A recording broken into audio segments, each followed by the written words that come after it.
Hello, Alabama exporters. Thank you so much for joining in today. As everybody is getting logged in, we can kind of get started. So thank you so much for joining in today's webinar all about the Alabama Online Global Programs and Grants, B2B online tools to help you grow your export sales, brand, and business. Oh, there it is. Perfect. So to start off, I just want to introduce to you the wonderful speakers that we have today. So I am delighted to be joined by my colleague, Susanna Hardy, our Chief Content Officer. She is the person to go to if you have any questions about pretty much anything online, anything from the right social media platforms for your international markets to what blog should I post. Susanna is phenomenal with all about the internet and content. Myself, so my name is Samantha Sofici. I'm a Senior Online Business Development Manager for IBT Online, and my goal is to help Alabama exporters succeed in your international online markets. So it's always a pleasure to be talking to you guys today. We have the pleasure, the absolute pleasure of being joined by Davies Hood, who is the president of Induron Protective Coatings. He participated in the Alabama Online Global Programs. He's going to be talking about his experience and with Carolyn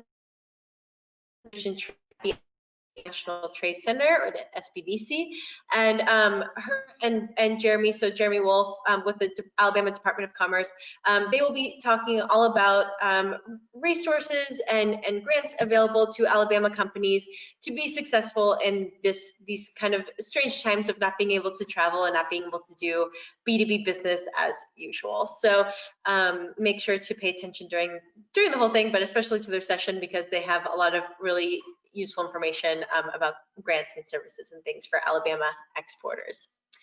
So a quick word about IBT Online before I get into the agenda.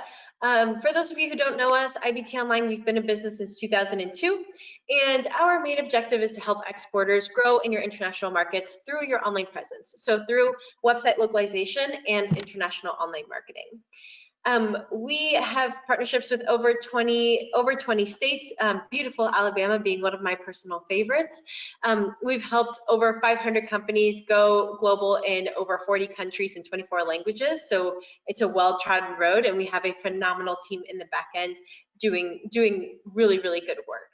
And actually, we do such good work that we won the President's E Award this year, which is the highest recognition any U.S. company can receive for helping other companies grow in their export markets. So really, really proud of that, and looking forward to helping even more companies.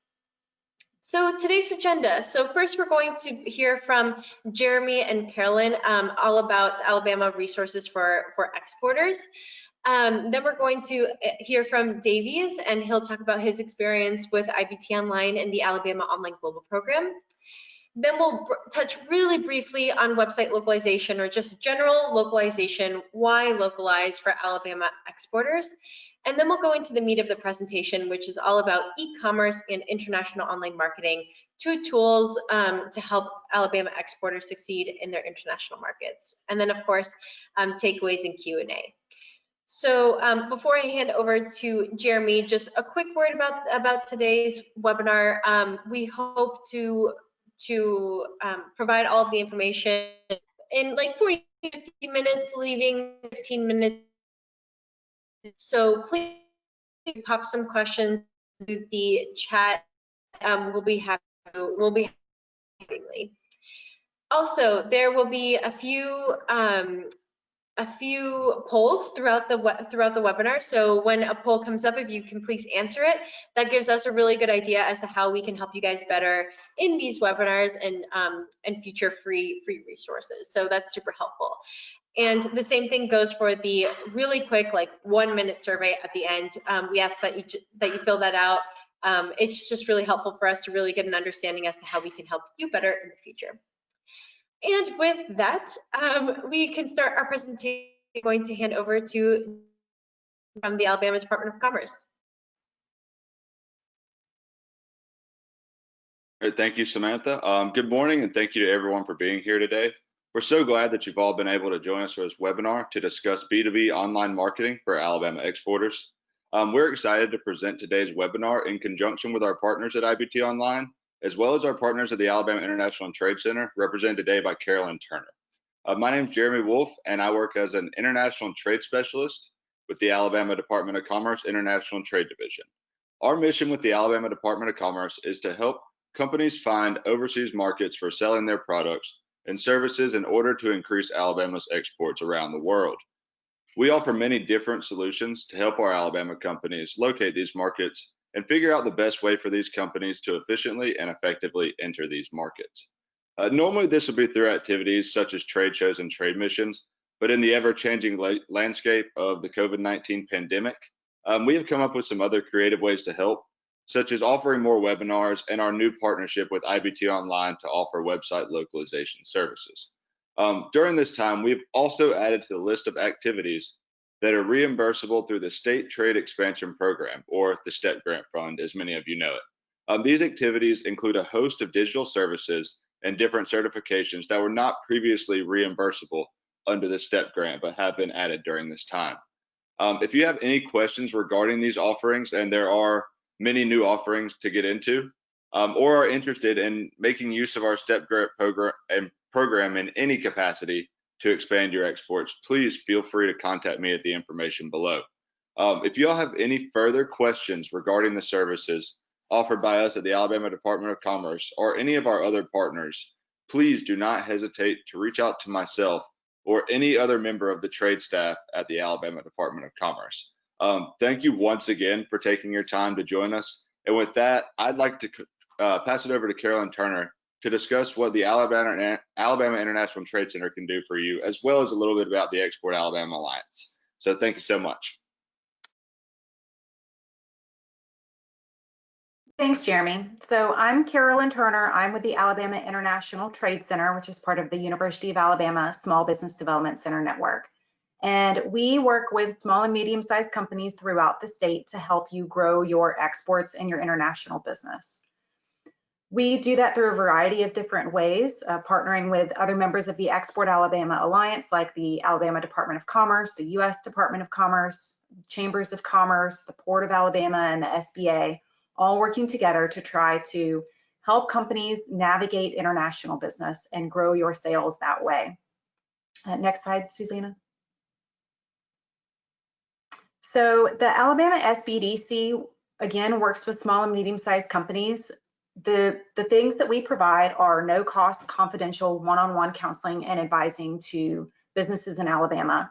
We work with startups all the way up to established companies that are either just selling domestically or already sell in hundreds of different countries. We work with everyone to start your business, grow your business, as well as finance your business. We have specialty teams, including PTAC and CAP Access, which is Procurement Technical Assistance Centers to help companies with government contracting. And our Capital Access team works with companies that are either trying to apply for a traditional bank loan or refinance your building, all the way to trying to raise investment and bring in investors into your company. We also offer a variety of workshops on different business topics, all available on our website, asbdc.org. Next slide.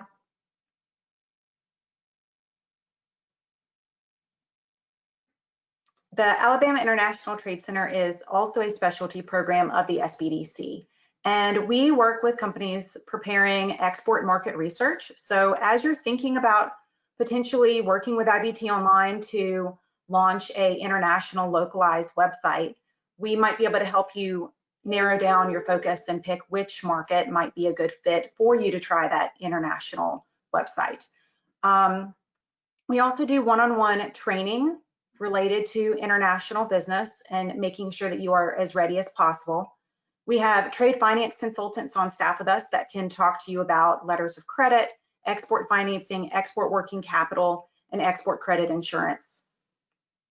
And we also, in the last few years, started providing website analysis and search engine optimization tips. So before you think about redoing your website or updating your website, come to us and we'll give you a free analysis so that you can target your efforts a little bit better to get the biggest bang for your buck. And then last this year, with all of the changing landscape with COVID, we have added in another service related to graphic design. So as companies are trying to revamp websites, improve their online presence and their online brand, we have students that are working with us that can help companies develop new logos, develop content for social media campaigns, and do some basic online updates as well. So our website is aitc.ua.edu. Please feel free to reach out to us if we can be any assistance. And hopefully you'll learn a lot from this presentation today that you can then use to develop your international social media campaigns. Next slide. So this is a map of all of the members of the Export Alabama Alliance. Basically, if you get one of us, you get all of us. So please feel free to reach out to us if we can help with your international business. Thank you. I'll be handing it over to Davies Hood to talk about his experience with the IBT online program.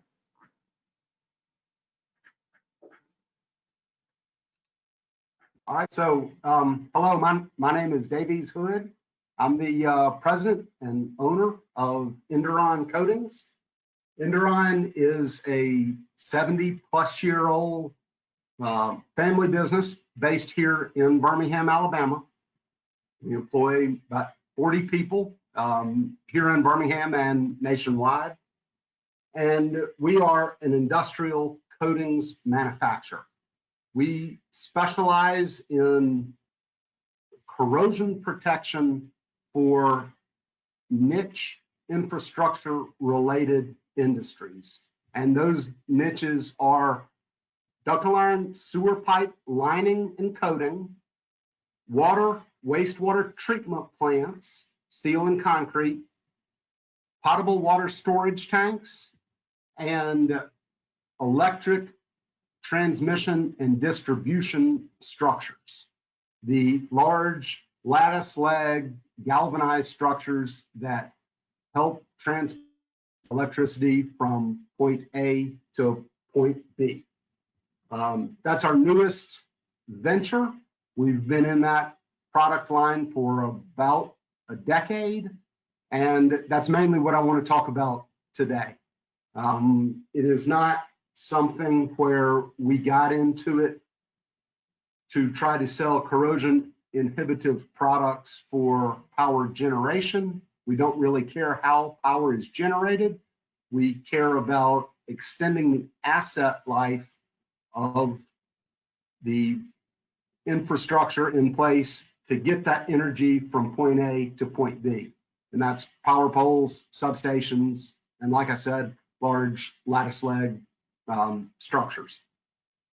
Telling you a little bit about my history and Induron, because I am one of you guys. I am a small business owner based here in Alabama.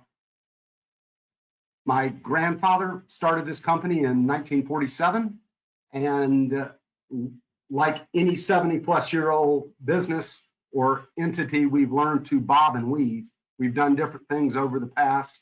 We started as industrial paint manufacturing company, making primers for the one-time burgeoning steel industry here in the Magic City.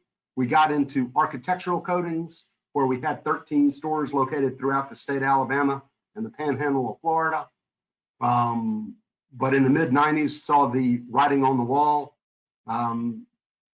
Couldn't be a industrial coatings manufacturer and a architectural paint manufacturer. We had to pick our poison, and we sold the architectural part of the business and have just focused on industrial coatings for the last, 25 years now. Our mission statement is reliable protection through innovative coatings. And it might be campy or even sound corny, but our core values are reliability, integrity, innovation, and respect. And those are the 4 core values that we aspire to. It's what we hire to. It's the way we try to treat our customers, our vendors, and all of our team members. It's also through that lens that I looked into expanding our business internationally. And this goes back, and it's somewhat of a funny story. About 9 years ago, after we got into what I call the T&D business, power transmission and distribution coatings, I got a call from a guy who introduced himself as Juan Saldarraga and told me he lived in Medellin, Colombia, and wanted to sell our products into the South American T&D marketplace. And I get a lot of telephone calls, like I'm sure a lot of you guys do, and this one just sounded too crazy, too good to be true. But he said he was coming to Birmingham, and that he really liked barbecue, and I invited him to go meet me for lunch at Jim and Nick's down on 5 Point South. We met, developed a relationship that is still our strongest international partnership to date. I have taken 2 trips to Colombia, one to Medellin, one to Cartagena, and we have been selling paint into Colombia and from there throughout South America to the largest owner of T&D assets in the Western Hemisphere, which is a company based in Medellin called ISA. So that gives you a little bit of history about who we are, how we got into international sales. We started selling to South America, and my thought process was there are transmission and distribution structures worldwide. We have them here in Alabama, we have them in California, we have them up in New England, we have them located throughout the Midwest. Well, those are the exact same structures with the exact same concerns that they have in Canada, in Mexico, throughout South America, throughout Europe, throughout India, the whole world. And so I have a personal relationship with a good friend with the U.S. Department of Commerce. He reached out to me about growing our international sales, and I had the good opportunity, the good fortune, and this was back in 2013 or 14, I had the good opportunity to go on a trade mission with the state of Alabama with Hilda Lockhart and her team to China. We went to Hong Kong, Guangzhou, and Shanghai. And at the time, I remember thinking, if Induron and or companies like Induron are going to last another 60 years and hopefully go from a 3rd to a 4th generation, we're going to have to do business in places like China.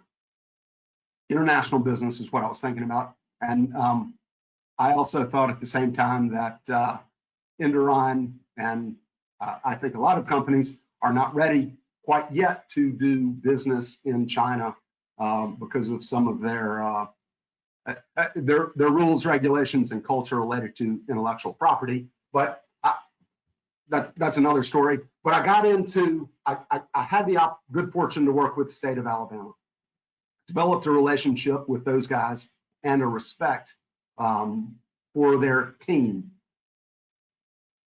A few years later, I had the opportunity to take another trade mission to Mexico City and Santiago, Chile, further developing those relationships with the state, with the U.S. Department of Commerce, and really gaining an appreciation for what the state and the federal government can do to help small businesses like Induron grow in international markets. So fast forward to February of 2020. I am traveling in Sydney, Australia. We are talking with potential partners in Fallon, Sweden, in Delhi, India. We are looking at expanding our South America contract from doing business in Colombia and Peru to doing business throughout all of South America. We're also talking with a potential partner at the time in Sao Paulo, Brazil. I'd heard about this whole coronavirus. I was in Sydney, right down there on the Inner Harbor, trying to sell our T&D products, watching cruise ships go in and out every day, thousands of people out onto the streets, get back on the cruise ship. And I'm hearing more and more about this coronavirus. We traveled over to Auckland, New Zealand, and on March 3rd, I flew out of Auckland, returning home. That was the last flight I have taken personally in 2020. But what was relevant to me about that date was 48 hours later, the last plane took off out of Auckland, New Zealand for 6 months. And so I missed the opportunity to be quarantined in New Zealand by about 2 days. I'm really glad I got back here to the States. New Zealand's a beautiful place, but I tell that story because we were trying very hard to grow our international business in the beginning of the global pandemic. Obviously, things changed. For me, COVID really started March 10th.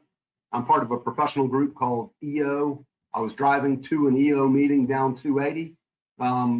As I'm driving to that meeting, I was on the phone trying to line up plane tickets to go to Cartagena, Colombia. During that meeting, I had a couple of good friends tell me, hey, this coronavirus stuff is serious. It could be really big, and it could affect all of our businesses significantly.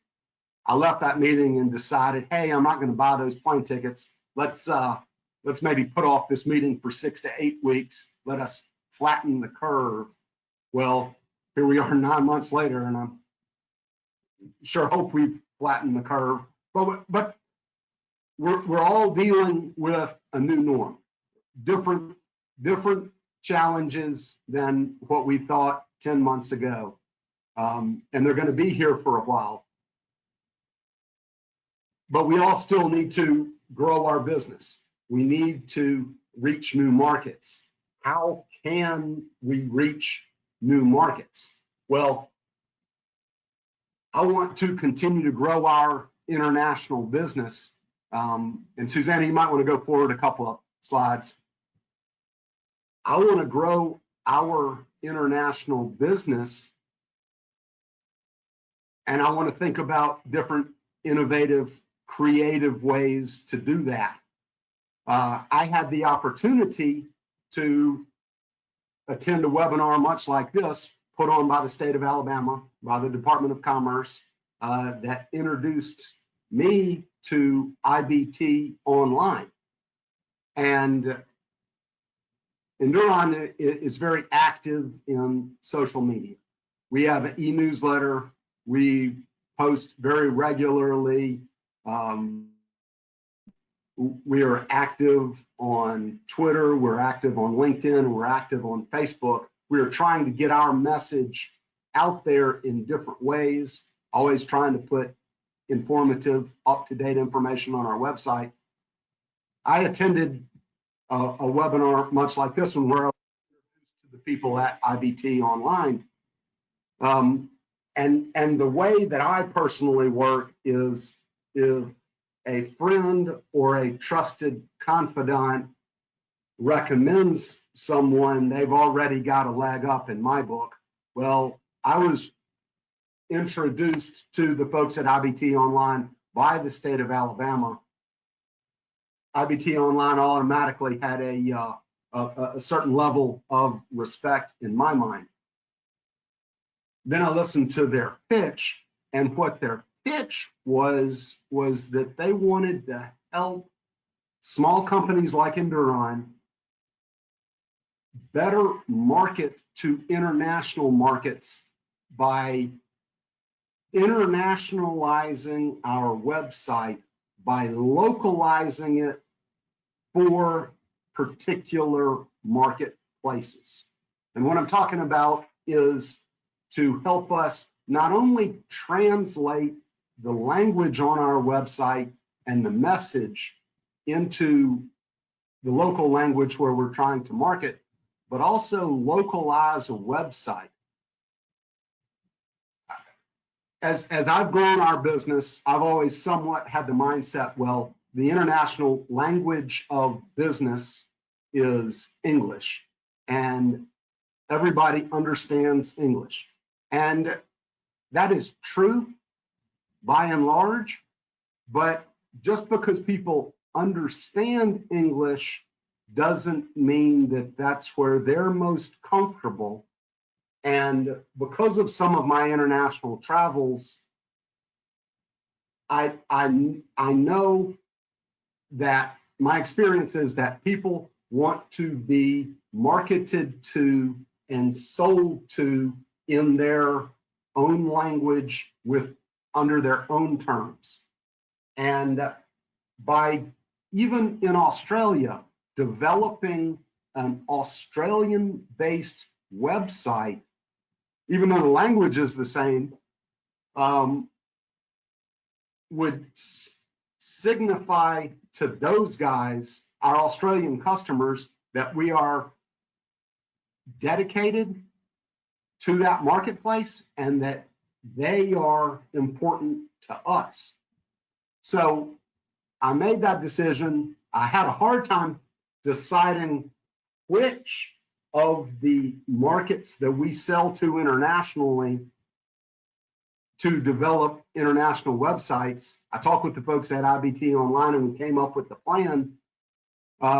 We developed a website in Australia. We developed a website in Colombia. And that's because of the long-term relationship.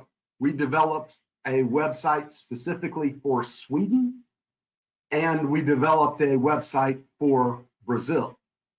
The reason that we chose those 4 countries to develop our websites really came down to the quality of the relationship that we have at Induron with our partners on the ground in Brisbane, Australia, in Medellin, Colombia, in Fallon, Sweden, in Sao Paulo, Brazil. For us to sell products internationally, the most important thing that I do is to find a good local partner who understands local customs, local culture. Certainly in Brazil, language. But we made those decisions because of the quality of the relationship, the market potential. I'm a businessman. I have to look at the big picture, long term. How much money can we make by selling to these places? And it also came down to my gut, which is the way I make a lot of business decisions. What just feels right. One of the countries that we have a partner in that we're trying to sell in did not make this list, and it was India. And I don't want to get into that too terribly much, but I think I would rather sell to Sweden, Brazil, Colombia, and Australia because of the culture and the ongoing relationship we have with our partners. So I rolled out these websites. We have just recently gone live with these websites in the different countries. What have I learned about that? Well, one is that different languages translate differently. And with our partner, particularly in Sweden, we have a tagline talking about extreme asset protection. Well, that language apparently translates very well to Portuguese and to Spanish. It doesn't do very good in Sweden. And so what we got was good feedback from our partner, and he said, leave that in English, much like, and he used it as sort of like the Nike "Just Do It" slogan. He said, just leave that extreme asset protection because the translation was a little bit wonky. So having feedback from a good local partner is valuable. But one of the things, and I'll close on this one, one of the things that I really enjoyed was rolling out these international websites to my partners. None of those partners knew that we were doing it, and all 4 of them were very, very glad that we made the effort to market to their customers in their languages with a localized website.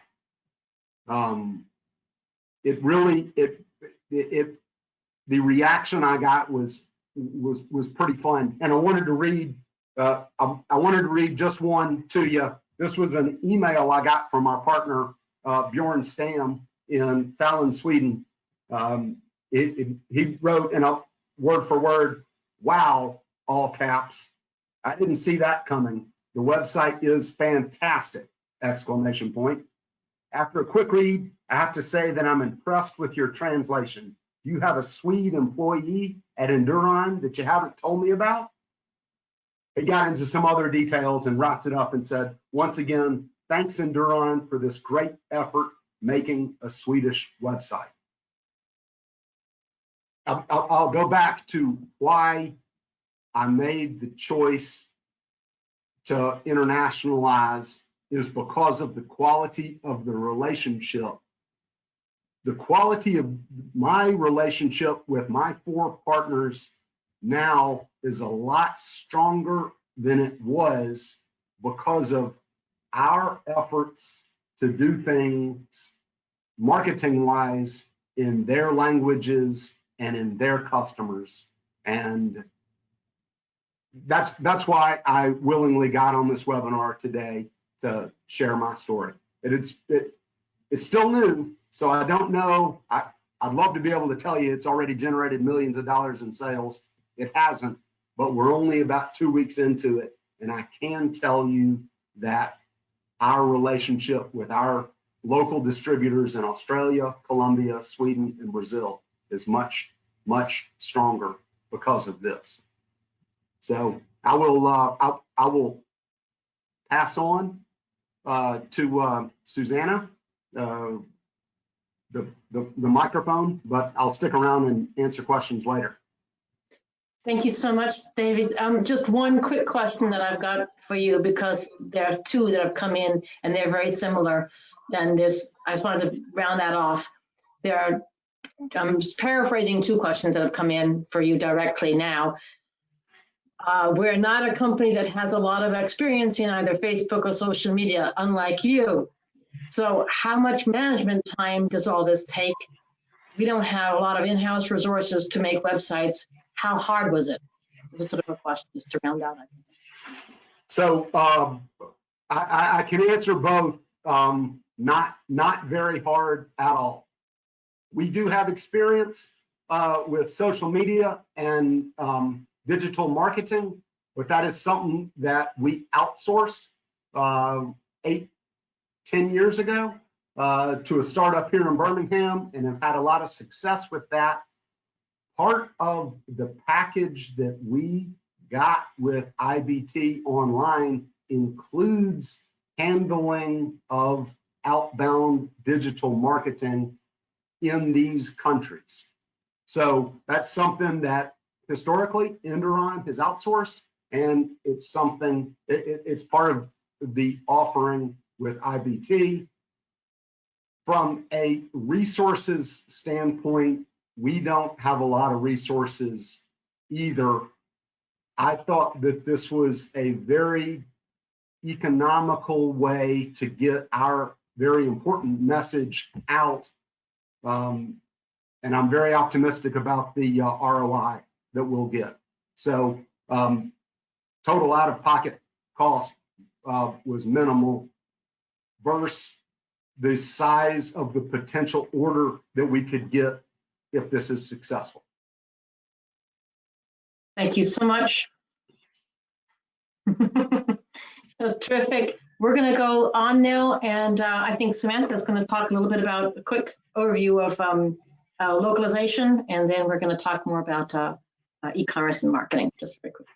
Samantha. Excellent. Thank you, Susanna. So localization for Alabama exporters. Why do Alabama exporters need online tools? Well, it's pretty simple, and Davies touched on it. The world is online. 60% of the world is online and spending a little less than an average of 7 hours per day online. So you want to be able to tap into that base. And it's actually growing. Over 300 million people, which is a few million under the population of the United States, to give you an idea, came online within the last year.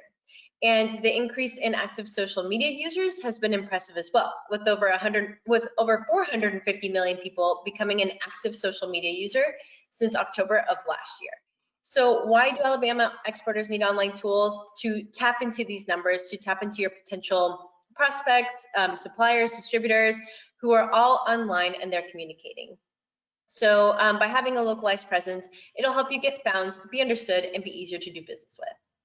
And the two tools that we're going to talk about today are your websites and your online marketing. So the first piece is your website. It's either, whether it's e-commerce enabled or not, whether you're B2B, B2C, or B2G, it doesn't matter. Having a really great and active online presence with your website is absolutely vital for doing business both domestically and internationally. And it's really important to also help support it with some sort of online marketing, some sort of communication strategy. So continuous, ongoing search engine marketing and social media marketing. So we'll touch upon both of these parts of the semicircle in this presentation.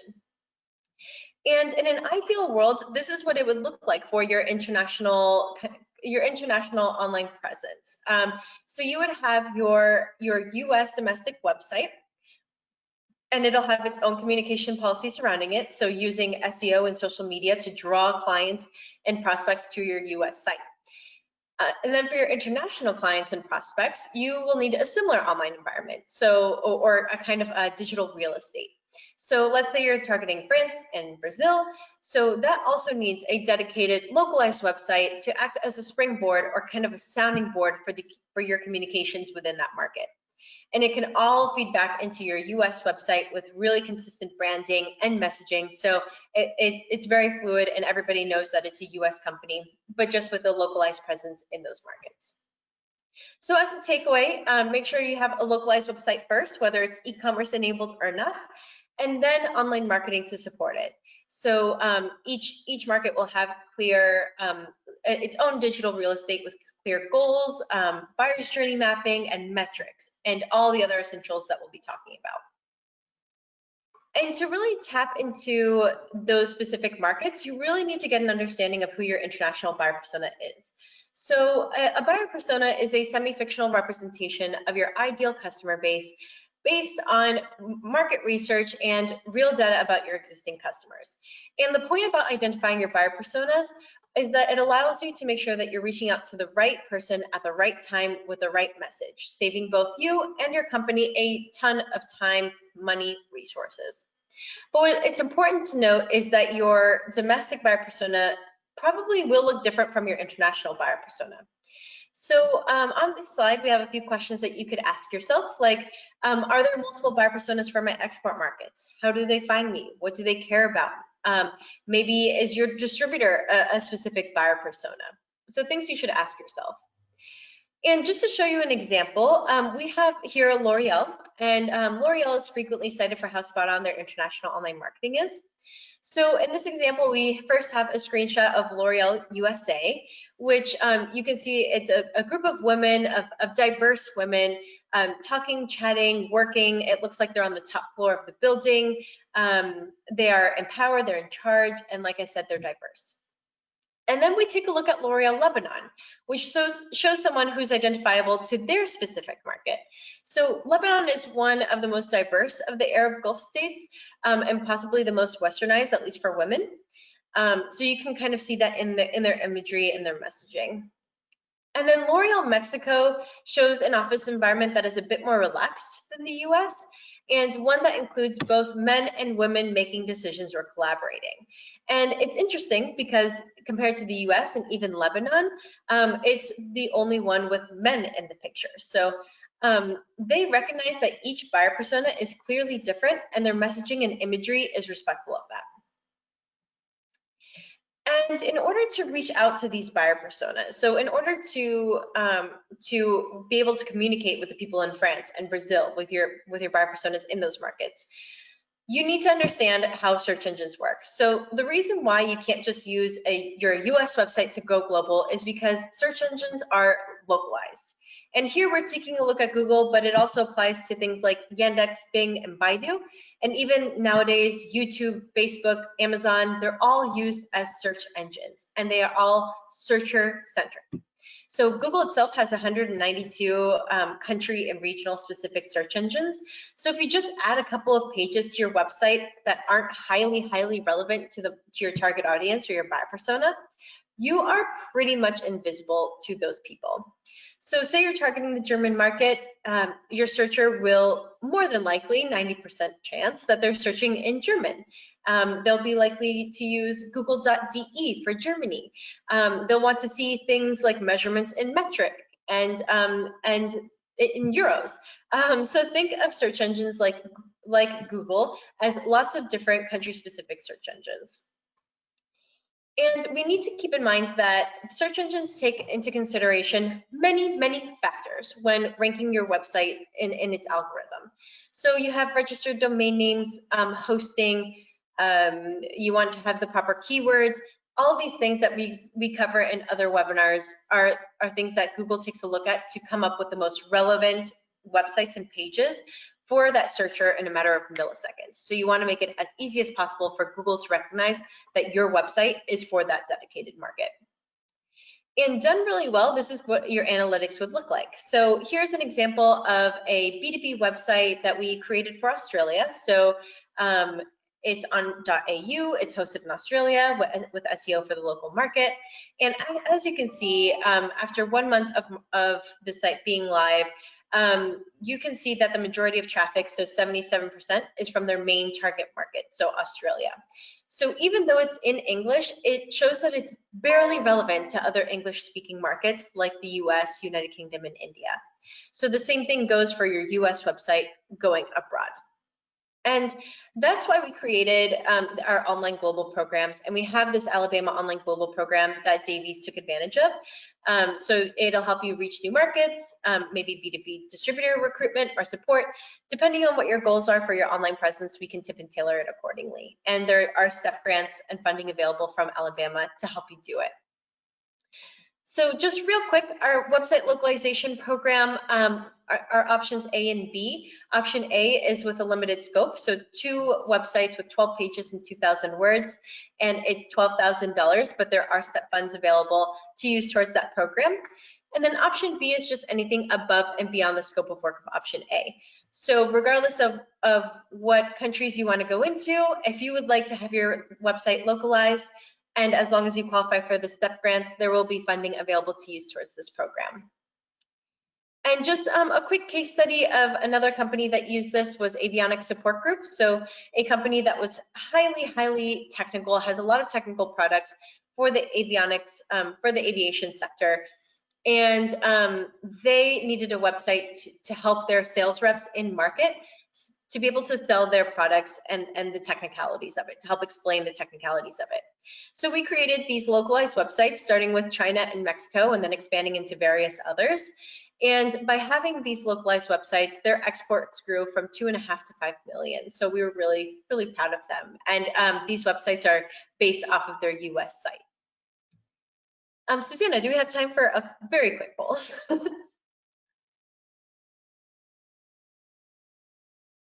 Oh, I think you're on mute, Susanna. I was, but I've regained my microphone. So please grab your mouse and let us know if you're interested in learning more about the website localization program for Alabama, the Alabama Online Global Program and Grants, option A or B. And that's similar to what Davies was talking about for his experience, which I have to say was a terrific, really enlightening presentation. Sorry, I'm wittering on. Many of you have voted already or indicated already, and thank you all very, very much. We will be circling back to those of you who are interested in that. I'm going to close the poll now, and I want to talk a little bit about e-commerce for Alabama exporters as well, because there's also a program for that in Alabama. And e-commerce, first of all, e-commerce is not just for B2C. It's not just for buying shoes. In fact, B2B e-commerce is about 3 times the size of B2C e-commerce. It's just perhaps not always called directly e-commerce. Sometimes it's just called online sales, and even websites that say request a quote, and then you're engaging in discussions about quote pricing and so on, are termed e-commerce very often for the B2B world. So there you have some big scope numbers, but I think the point to remember here is that nearly 100%, I mean 95% of B2B purchases are researched online before contacting a sales rep. And also they're generic searches. You don't search for a brand, you search for a generic thing. Industrial coding rather than Induron, until you know Induron. And third, B2B e-commerce, 3 times the size of B2C e-commerce. And there's a lot of different ways also that people find B2B e-commerce through search engines, but look at social media. 44% of companies find their B2B equivalents via social media. E-commerce globally is absolutely huge, and this year it has popped through every record possible. The numbers you have on your screen are for B2C, not B2B, obviously. The big takeaway is that China is at, this is end to 2019, China was at 750 billion, the US 560 billion. These numbers have all increased. I mean, the US is about 30% just in B2C for that. There are basically only a couple of options for you as a company. And it's you know, you can have your own e-commerce platform, either for an individual market and then grow it market after market. Gives you total control. It's a good thing. Control is a good thing. But there's some downsides. Expensive, techie. You need to have a big, you know, in-house people to do that, or outsource it to people like us to do that. You also can go into things like marketplaces. Amazon is a marketplace, but there are also specific B2B marketplaces, and even in-market distributors. And for that, we would say get your localized website in that target market, Brazil, Mexico, Canada, China, Germany, wherever it is, and then use those in-market distributors or marketplaces for the logistics, the payment gateways, the after service, and so on. Let me show you some examples also. First, let's talk about general marketplaces. You all know Amazon, and they're global, obviously, but there's a couple of markets where they're not really present. China is clearly one, where it's very much a China-dominated scene, with Alibaba being the equivalent of an Amazon, only so much more. Naspers also across Russia. But note the strong presence in South America of Mercado Libre. Amazon is there, but Mercado Libre is the #1 in South America. There's a lot of online marketplaces. You don't have to go to the ones that that everybody knows, like Amazon. If you're going to Japan, how about PayPay Mao? It's #1 in Japan. You know, so there's some interesting choices to make. All of them have different contracts to sign. All of them oblige you to pay some kind of commission, some kind of advertising, marketing fee. Very often, some of them restrict your marketing to only their sites and so on. So not always an easy option, but one to take advantage if that's the way you want to go about it. The other is an own global e-commerce platform. And again, there's some major software decisions to be made. Obviously, there's some non-negotiables when you do choose that e-commerce platform. And we would really recommend you take a careful view of which platform and what kind of tech stack you want. Not all of them work well internationally. The 4 that we would recommend and that we see again and again and that we work with, Shopify, BigCommerce, Wolfe, and Magento. Of the 2, probably, of the 4, probably Shopify and WooCommerce are the ones that we're seeing again and again from US companies rolling out. I want to give you a little quick example of what that means. In each case, as I said, you mitigate a lot of the downside with a localized website. A localized website in your market, in your target market, allows you to really build your brand. Otherwise, you're building the brand of Amazon or Alibaba or Mercado Libre. You're not building your brand. So get your localized website, and then you can link it in to an Amazon if you want, or link it into a Mercado Libre. Or if you want to build your own, that's also possible.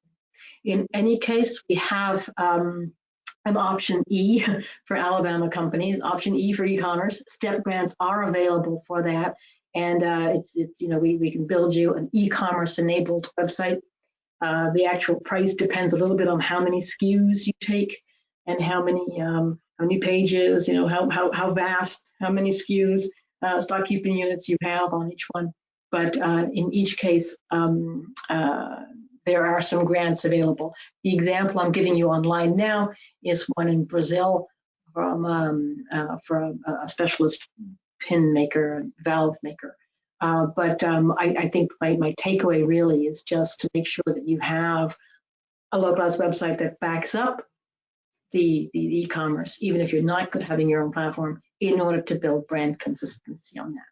And with that, I'm going to launch another poll as well, just to see if any of you are interested in particular in learning about the e-commerce option and grants that are available in Alabama.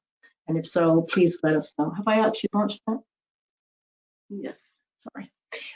So if you're interested in the e-commerce option for the online global program for Alabama, let us know, and we can circle back to you at some point and have a quick discussion on that and stuff. There's quite a few questions coming in now as well, and I'm very happy to see that. Given our timing, I might be circling back to you on that. Thank you very, very much for those responses. I'm going to close that poll now and hand back to Samantha to do a whirlwind tour of marketing for Alabama exporters. Excellent. Thank you so much, Susanna. So with all of these people online, we know that they are communicating. So over 43% of internet users use social media for work, and people are spending an average of about 2.5 hours per day on average on social media worldwide. And all of this and the numbers that you see on the screen, all of this is really good news for Alabama companies and exporters. It means you know exactly where your clients and your prospects are and what they're doing. They're all online and they're all on social media, and you can use this. And online is not only for your typical, and social media isn't only for your typical B2C companies, it is for B2B as well. So the reason why you need a social media strategy is for 3 to 4 reasons. First, it'll expand your other marketing efforts. So your content has the chance to be seen by a much wider audience, and hopefully the right audience if you really know who your buyer persona is. It also helps you build brand awareness. So gone are the days where you would build brand awareness through just kind of like a billboard or a TV ad or radio ads. With social media, you have the ability to bring your brand's content directly to your customers, your partners, and your prospects because you know who your audience is and where they are. And social media is also one of the most powerful ways to connect with your audience. So Sprout Social reports that when customers follow a brand on social, 67% of customers are more likely to spend more with that specific brand, and 78% say that they'll visit that brand's physical retail store. And what's nice about social media, especially for B2B, is that online tools help you level the playing field. It helps you seem a lot larger than you really are if you have a very active social media presence and if you're talking to your potential customers. And what's also important on this slide is the fact that social media channels are used for B2B research. What we typically thought before as kind of being trivial, as to, you don't really need social media if you're B2B. People are using YouTube, Facebook, WhatsApp, Instagram, Twitter for their brand research before contacting sales reps or getting in touch with you. So that's why it's so important to have a really great social media presence. So to have a phenomenal presence and to really take advantage of it, we have a few online marketing best practices for you to take away. And I'll kind of briefly touch upon each one, but we've already reviewed the first one. So you have to have a localized website to act as like a local springboard. And we also touched upon know your audience, your buyer persona and their buyer's journey. But here in the next slide, I have an example, and I'll review the others as well. But in the next slide, I have an example as to why it's important to understand your buyer persona and the countries that you're entering. So on this slide, you'll see that different buyer personas interact with social media campaigns a little bit differently. So here we have a Facebook campaign where we were promoting the same product with similar imagery and message, just localized for each market. So we're trying to stay relevant to the local audience. So for this specific post, for the UK, we had over 1,200 engagements, and we were actually really pleased about it. But then if you look at Mexico, we were blown away with 20,000 engagements. So if we stop our analysis right here, we would assume that our campaign in Mexico was a lot more successful than the one in the UK, just based on these kind of like vanity metrics. However, if you take a look a little bit further down the buyer's journey, you'll see a much fuller picture. So you need to understand how each market reacts with social media to understand the numbers in several ways. So in Mexico, for example, we know that the market engages pretty easily, that they're incredibly reactive and responsive, unlike the more hesitant, more reserved Brits. And if you look at the actual conversions, so that's the orange and green bars on both graphs, you'll see that the numbers are pretty similar. So we know from experience that you need to have those levels of engagement from Mexico to get a good level of conversion, which means sales. However, in the UK, less engagement doesn't necessarily mean lower sales. So each market is specific, and you need to take into account your buyer persona and the market specifics when taking a look at your social media strategy. So the other online marketing best practice was to set your goals for your social media strategy. So here, it's always important to be aligned with your overall business strategy. This also gives you a starting point to decide what you want to achieve and consequently how you want to monitor this, or what metrics you should really focus on. So as with your business goals, you want your social media goals to use SMART. So specific, measurable, achievable, relevant, and timely. And if we take a look at social media here as an example, even within a singular platform, let's say Facebook, you can already tailor your activities to your goals and overall objectives of your business. So you can see that in this graph. The next best practice was to choose which platforms are worth your resources. And here are the #1 social media platforms around the world. With over 4 billion people using social media networks, you really need to understand where people are and what platforms they're spending the majority of their time on. And here you can see the majority of the map is kind of dominated by Facebook, but what's really interesting are the runner-ups. So if you take away Facebook from the map, or the number one platforms, you'll get another picture of where people are spending time. And it looks like it's Instagram, it's Twitter, Reddit, one in Russia that I cannot pronounce, and Facebook. So you really need to understand where to spend your time and your resources. So I see that we're coming up at the 1 o'clock mark, or the 12 o'clock mark in Alabama. I'm going to continue with the presentation, but if you have to drop off, please feel free. We will be sending you a recording of this presentation so you can fast forward and get to the end, the part that you weren't able to see. Okay, so then next is content calendar. So the next best practice was, this kind of goes along with your choose your platform wisely. So you have to identify what content you already have, and then you have to create a content calendar. And this can look at a year ahead, a quarter, a month, or whatever timeline suits you or your sales cycle best. And this kind of helps you organize how you want to structure your social media strategy for those specific markets. So it just helps you stay organized, stay focused on your goals, and it helps you figure out a plan moving forward. So we always suggest having some sort of content calendar for your social media. The next best practice was to answer all comments and mentions. So your social media platform isn't just a soapbox where you're yelling out to people about your products and your services. Social media is supposed to be interactive. It's supposed to be communication between your company or yourself and the people that you're communicating with. So we always suggest to answer all of your comments and your mentions, and you want to do a lot of social listening. So you want to listen to what people are saying and give prompt and conversational responses, because in the end, social media will help you create these really valuable, really strong relationships if you do it right. So that is our last kind of online marketing best practice, is to answer your comments and mentions, and also don't give up.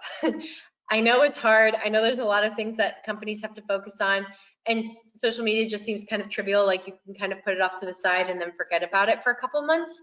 But it will pay off if you are consistent, if you follow your content calendar, if you're posting regularly and you don't give up. I promise your efforts will be rewarded, as long as you're communicating with the right buyer persona and on the right platforms and everything.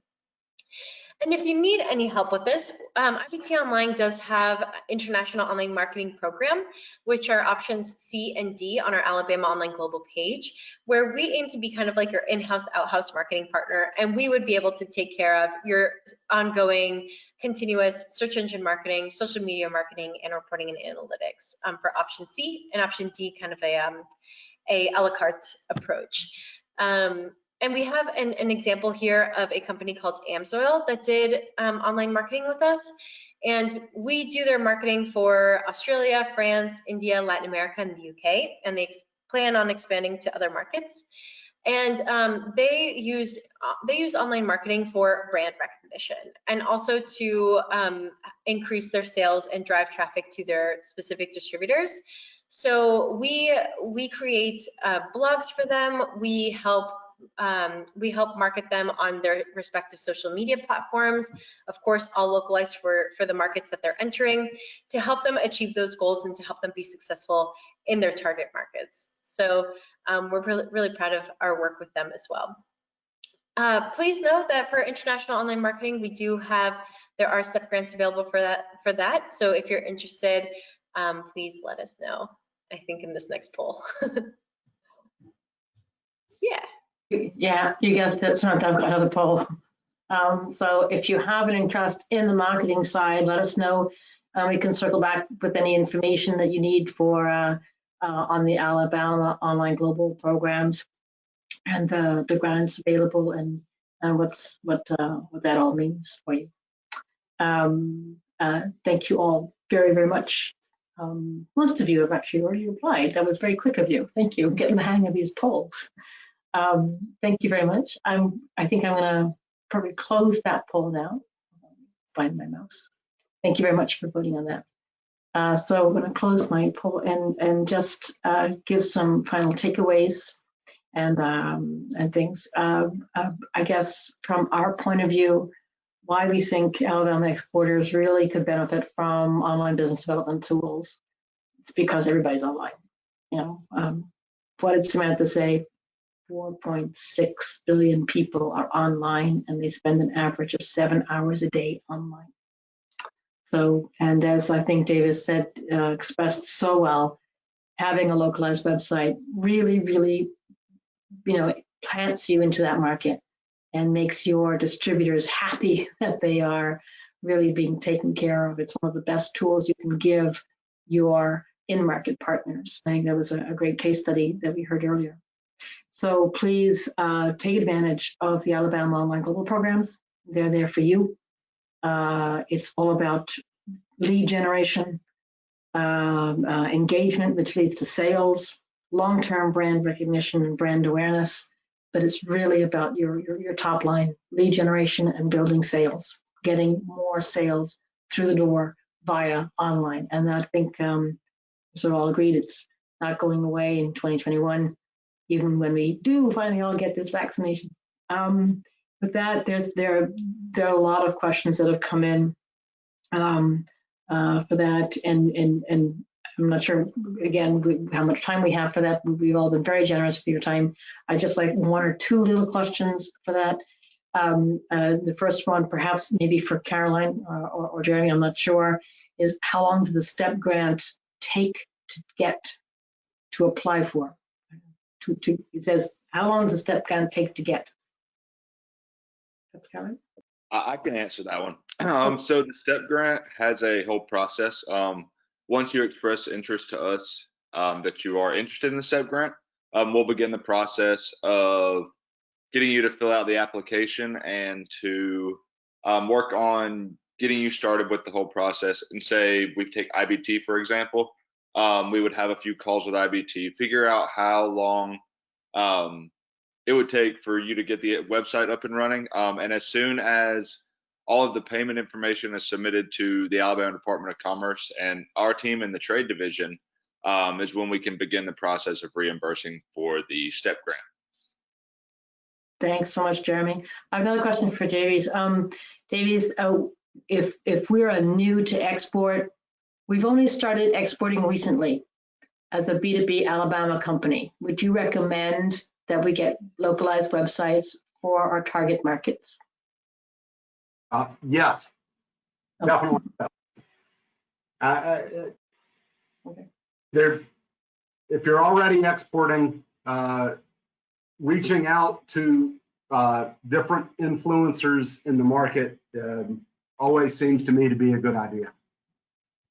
I can also answer from personal experience the last question about the STEP grant, and I apologize, I didn't mention that in my rambling speech, but Induron did get a STEP grant, and I think, Jeremy, from tip to turn, I think it was 3 weeks before we got paid. I believe that sounds correct. Yes. It was pretty quick. It was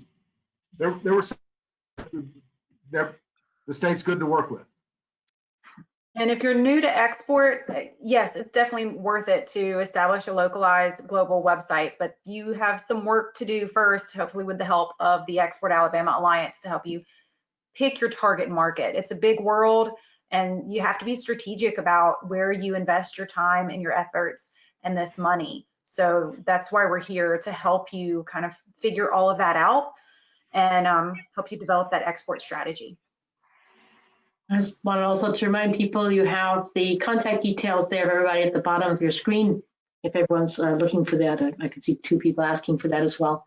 And I guess I have a question also for Samantha, which is, okay, if we have a localized website internationally, how do I transform that into an e-commerce enabled website?